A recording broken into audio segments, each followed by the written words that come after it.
está aberta ao diálogo e está aplicando todos os esforços diplomáticos possíveis.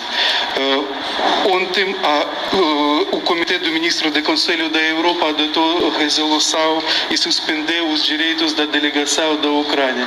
Isso foi ato de reconhecimento de readmitir a delegação russa em 2019.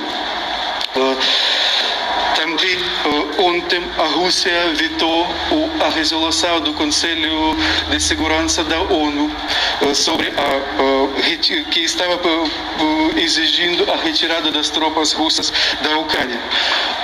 Foram 81 países co-patrocinadores da resolução.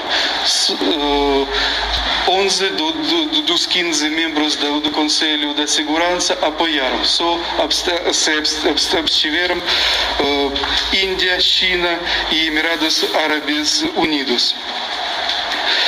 O mundo está apoiando a Ucrânia. Agora, a coalição internacional em defesa da Ucrânia já cresceu e já tem 73 países e 9 organizações internacionais. A população russa também está protestando contra a decisão insana do Putin. Foram presas milhares das pessoas que participaram de protestos pacíficos em mais de 50 cidades russas.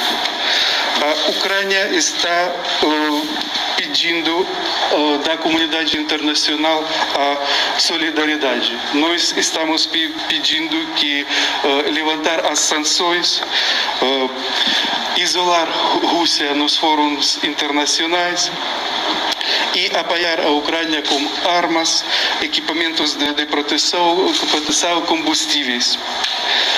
Esperamos que a comunidade internacional adote a resolução de reforçamento das sanções e exclusão da Rússia do SWIFT. Apelamos também aos organismos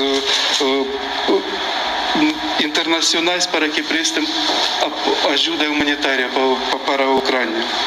A situação está mudando cada minuto, por isso nós vamos tentar de atualizar e manter os senhores informados. Obrigado. Você é o encarregado de negócios